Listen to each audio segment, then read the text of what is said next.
ठीक है, तो देखिए इससे पहले हमने यहाँ तक पढ़ाया था। अगर आपने वीडियो नहीं देखी है तो देख सकते हैं बहुत ही ज़्यादा अच्छे से जाके। ठीक है, प्लेलिस्ट भी है इसका। तो यह है सीन। इस सीन का शुरू में जब इस्तेमाल होता है तो उसकी शक्ल कुछ इस तरह से होती है, जैसे ये होगी या ये होगी।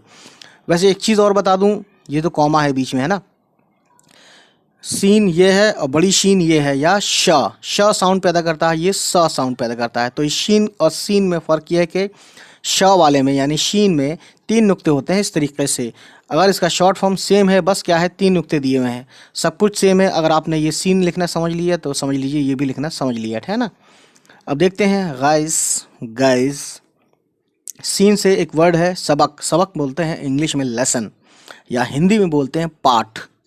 ठीक है, सीन बे काफ, सबक, है ना। तो सीन का यहाँ पे प्रयोग कर लिया ये वाला। उसके बाद ये है सालिम। सालिम बोलते हैं सही सलामत।